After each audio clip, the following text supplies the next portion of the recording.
Right breaking చూస్తున్నాం. సృష్టి కేసులో దర్యాప్తును పోలీసులు వేగవంతం చేశారు. కేసులో A3, A6 నిందితులను పోలీసులు కస్టడీకి తీసుకున్నారు. A3 కళ్యాణి, A6 ధనశ్రీ, సంతోషిలను గాంధీ ఆసుపత్రిలో మెడికల్ టెస్టులకు తీసుకెళ్లారు. అనంతరం వారిని PS కు తరలించి విచారించనున్నారు గోపాలపురం పోలీసులు. ఇప్పటికే పోలీసుల కస్టడీలో నమ్రత ఉండగా ఆమెతో పాటు కళ్యాణి, సంతోషిలను ప్రశ్నించనున్నారు. ఎంతమంది పిల్లలను తీసుకువచ్చారన్న అంశంపై ఆరా తీస్తున్నట్లుగా తెలుస్తోంది.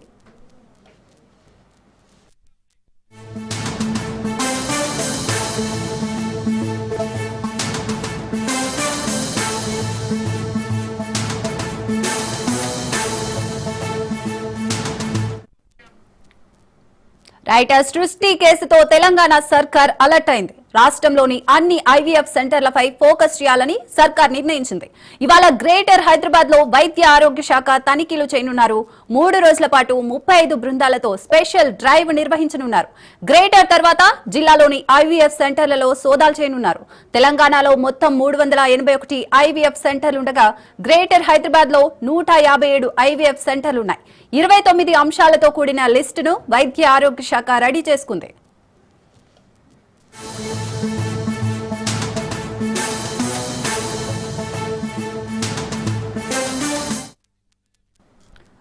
రైట్ సృష్టి కేసుతో తెలంగాణ సర్కార్ అయితే అలర్ట్ అయింది. దీనికి సంబంధించి మరింత సమాచారం మా ప్రతినిధి రత్నకుమార్ లైవ్ లో అందిస్తారు. రత్న,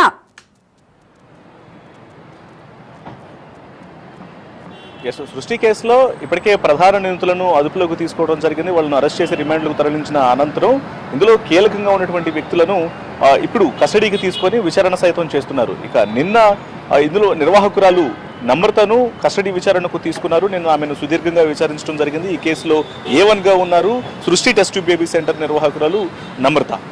నమ్రత తర్వాత మిగతా వారిని సైతం కస్టడీకి అప్పగించాలంటూ, అంటే A2 నుంచి A6 వరకు ఉన్నటువంటి వాళ్ళందరినీ కస్టడీకి ఇవ్వాలంటూ కూడా పిటిషన్ దాఖలు చేసిన నేపథ్యంలోనే ఇవాళ కోర్టు A3, A6లుగా ఉన్న కళ్యాణి, సంతోషి ఇద్దరును కస్టడీకి అప్పగించింది. ఈ క్రమంలోనే వాళ్ళ ఉదయం చెంచల్గూడ జైలులో రిమాండ్ ఖైదీలుగా ఉన్న కళ్యాణి, సంతోషి ఇద్దరిని కూడా కస్టడీకి తీసుకొని ఇప్పుడు వారికి గాంధీ హాస్పిటల్లో వైద్య పరీక్షలు పూర్తి చేసిన అనంతరం గోపాలపురం పోలీస్ స్టేషన్కు తరలించి అక్కడ కస్టడీ విచారణ చేస్తూ ఉన్నారు.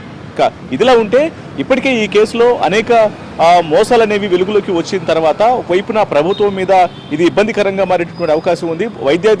వైద్య శాఖ అధికారుల యొక్క పర్యవేక్షణ, వారి యొక్క తనిఖీల నిర్లక్ష్యం కారణంగానే ఇటువంటి మోసపూరిత సెంటర్లు పుట్టుకొచ్చాయనేటువంటి ఆరోపణలు వస్తున్న నేపథ్యంలోనే ఇప్పుడు ఒక్కసారిగా తెలంగాణ ప్రభుత్వం అప్రమత్తమయ్యి వైద్య శాఖ అధికారులను ఆదేశాలను జారీ చేసింది.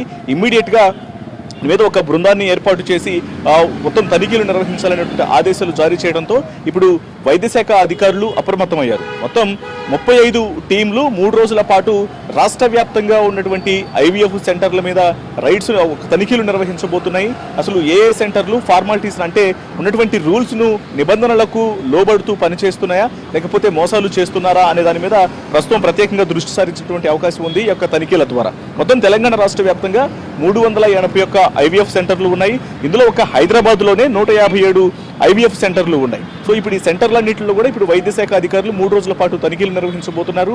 35 బృందాలతో యొక్క తనిఖీలు అనేవి చేస్తూ ఉన్నారు. మొత్తం 29 అంశాలతో వైద్య ఆరోగ్య శాఖ లిస్టును రెడీ చేసింది. లిస్టును రెడీ చేసి ఈ 29 అంశాలతో కూడినటువంటి నిబంధనలు ఏవైతే ఉన్నాయో వీటన్నిటిని ఫాలో అవుతున్నారా లేదా అనేది ఇప్పుడు 3 రోజుల పాటు చేయబోయేటువంటి తనిఖీలలో ప్రతి ఒక్క IVF సెంటర్లోనూ తనిఖీ చేయబోతున్నారు. ఒకవేళ నిబంధనలకు లోబడకుండా రూల్స్ ను అతిక్రమిస్తూ మోసాలకు పాల్పడుతూ ఇంకేమైనా IVF సెంటర్లు పనిచేస్తూ ఉంటే ఖచ్చితంగా వాటిని క్లోజ్ చేసే అవకాశం ఉంటుంది. వాళ్ళ యొక్క లైసెన్సులు కూడా రద్దు చేసినటువంటి అవకాశాలు చాలా స్పష్టంగా కనిపిస్తున్నాయి. ఎందుకంటే ఇప్పటికే సృష్టి టెస్ట్ బేబీ సెంటర్లో నమోదైనటువంటి కేసులకు సంబంధించి అక్కడ వెలుగు చూసినటువంటి అక్రమాలు, మోసాలు అనేవి రాష్ట్ర వ్యాప్తంగా సంచలనం సృష్టించిన నేపథ్యంలోనే దీని మీద రాష్ట్ర వ్యాప్తంగా ఉన్నటువంటి IVF సెంటర్ల మీద ప్రధానంగా దృష్టి సారించారు.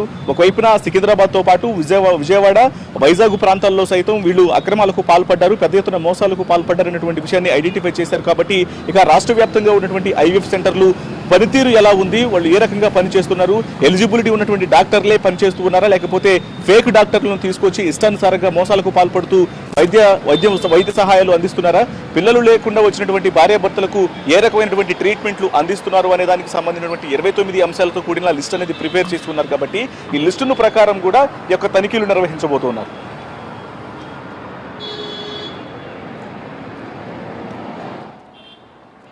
రత్న, A3గా కళ్యాణి అలాగే A6 ధనశ్రీని అయితే అదుపులోకి తీసుకున్నట్టుగా తెలుస్తోంది. ఇంకా ఎంతమంది ఉండే ఛాన్స్ ఉంది? వీళ్ళు ఎంతమంది పిల్లల్ని నమ్రతకి అప్పచెప్పినట్లు లెక్కలున్నాయంటారు? ఇప్పటికే ఈ కేసులో A1గా ఉన్న నమ్రత అంటే సృష్టి టెస్ట్ బేబీ సెంటర్ నిర్వాహకురాలు నమ్రతను కస్టడీకి తీసుకోవడం జరిగింది. కస్టడీకి తీసుకుని నిన్న ఆమెను విచారించారు. ఈమెతో పాటు ఇప్పటి వరకు 7గురిని అరెస్ట్ చేసి రిమాండ్కు తరలించారు. A1గా నమ్రత ఉన్నారు, A2గా ఆమె యొక్క కుమారుడు జయంత్ కృష్ణ ఉన్నారు, ఇక A3గా కళ్యాణి, A4, A5, A6గా ఆమెకు సహకరించినటువంటి ఇతర టెక్నీషియన్స్, ఆమె దగ్గర పనిచేసిన మేనేజర్లు. ఇందులో ధనశ్రీ, సంతోషి అలాగే కళ్యాణి ఇద్దరు కూడా అమౌంట్ అంటే ఇక్కడ నుంచి వాళ్ళు వైజాగ్లో పనిచేస్తున్నటువంటి వ్యక్తులుగా ఐడెంటిఫై చేయడం జరిగింది. ఇందులో కళ్యాణి ప్రధానంగా ఎప్పుడైతే రాజస్థాన్కు చెందిన సోనియా దంపతులు వచ్చి తాము పిల్లలను సరోగసీ ప్రాసెస్ను రిఫర్ చేసి ఆ DNA మ్యాచ్ కానటువంటి అంటే వేరొకరి పిల్లలను తీసుకొచ్చి తమకు అప్పగించారనేటువంటి విషయం మీద గోపాలపురం పోలీసులకు కంప్లైంట్ చేసిన తర్వాత ఇందులో కళ్యాణ్ అనేటువంటి మహిళ యొక్క పాత్ర అనేది చాలా కీలకంగా ఉన్నట్టు గుర్తించడం జరిగింది. ఎందుకంటే వీళ్ళ దగ్గర సోనియా దంపతులు, రాజస్థాన్కు చెందిన సోనియా దంపతుల దగ్గర దాదాపు 30 లక్షల రూపాయలను వసూలు చేసినప్పుడు కొన్ని నెలల పాటు దాదాపు సంవత్సర కాలం పాటు ఈ 30 లక్షల రూపాయలను వాళ్ళ దగ్గర నుంచి పెద్ద ఎత్తున కలెక్ట్ చేశారు. 15 లక్షల రూపాయలను చెక్ రూపంలోను, 15 లక్షల రూపాయలను ఆఫ్లైన్ పేమెంట్ల ద్వారా తీసుకోవడం జరిగింది. ఈ ప్రాసెస్లో కొన్నాళ్ళు కళ్యాణి కూడా వీళ్ళ దగ్గర నుంచి డబ్బులు వసూలు చేసినటువంటి లిస్టులో ఉంది కాబట్టి సో ఈమె ఇంకా ఎంతమంది దగ్గర ఇలా అమౌంట్ను వసూలు చేశారు, మొత్తం ఎంతమందిని మోసాలకు గురి చేశారనేటువంటి పూర్తి ఇన్ఫర్మేషన్ రావాలంటే కళ్యాణిని కస్టడీకి తీసుకొని విచారిస్తే తెలుస్తుంది. కాబట్టి ఇప్పుడు కళ్యాణిని కస్టడీకి తీసుకున్నారు. మరోవైపు ఇందులో మేనేజర్గా వ్యవహరించిన ధనశ్రీ, సంతోషిని కస్టడీకి తీసుకోవడం జరిగింది.